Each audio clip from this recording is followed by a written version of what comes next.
Good morning students. आज मैं आपको प्रतिरक्षी की संरचना व उसके प्रकार के बारे में बताऊंगी। बोर्ड की परीक्षा में अक्सर प्रतिरक्षी की संरचना से संबंधित प्रश्न पूछा जाता है, जिसकी संरचना बहुत ही आसान है। मैं आपको अभी उसकी संरचना बताऊंगी कि किस तरह से आप उसको बड़ी आसानी से बना सकते हैं। इस तरह से प्रतिरक्षी का जो आकार है वो वाई आकार का होता है। ये प्रतिजन स्थायी उसका हिस्सा होता है। ये दो अर्धलकों से मिलकर बना होता है। ये है बड़ी श्रृंखला जिसे हम H श्रृंखला कहते हैं, और दूसरी है छोटी श्रृंखला जिसे L श्रृंखला। इस तरह से ये दो द्विलक बनते हैं। यहाँ इसका NH2 वाला हिस्सा होता है और ये COH हिस्से। तो ये आपके सामने Y प्रकार की प्रतिरक्षी की संरचना हो गई। दोनों जो बड़ी श्रृंखलाएं हैं, जो हैवी श्रृंखलाएं H द्विलक कहलाती हैं, दोनों डाइसल्फाइड बंध से जुड़ी होती हैं, और जो हल्की संरचनाएं L है वो भी दोनों डाइसल्फाइड बंध से जुड़ी रहती हैं बड़े H द्विलक से। तो इस तरह से हम देखें तो इसका एक आधा जो सिरा है वो पूरे मिलकर द्विलक का निर्माण करते हैं, यानी पूरा एक Y बन जाता है और Y संरचना हो जाती है। अब इसके भी दो हिस्से हैं। ये कहलाता है वेरिएबल पोर्शन यानी कि अस्थिर भाग, और नीचे का जो हिस्सा होता है वो स्थिर भाग कहलाता है।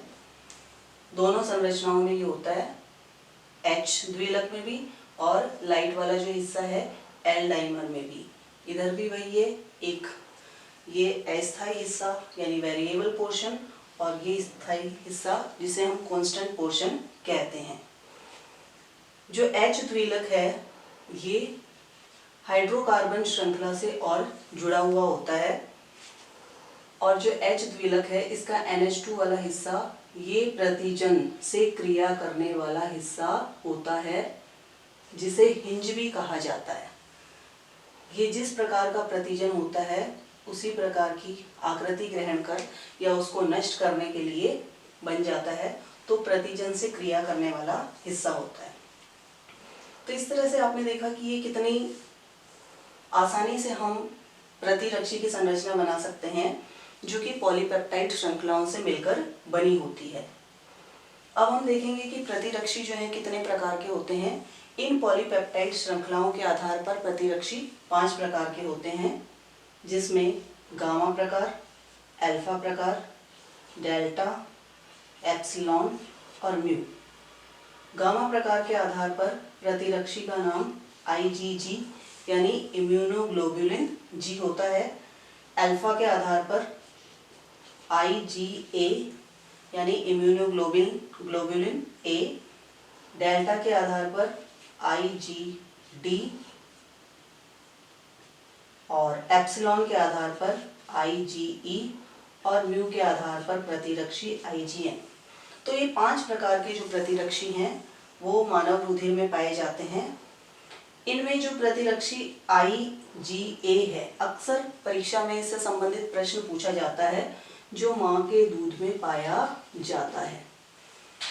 जब भी प्रतिरक्षी प्रतिजन से क्रिया करता है तो सबसे पहले IgM प्रकार की जो प्रतिरक्षी हैं वो प्रत्युत्तर देते हैं, और IgG ग्लोबुलिन जो है उसको उत्पन्न करते हैं, जो प्रतिजन को नष्ट करने में सहायता करता है।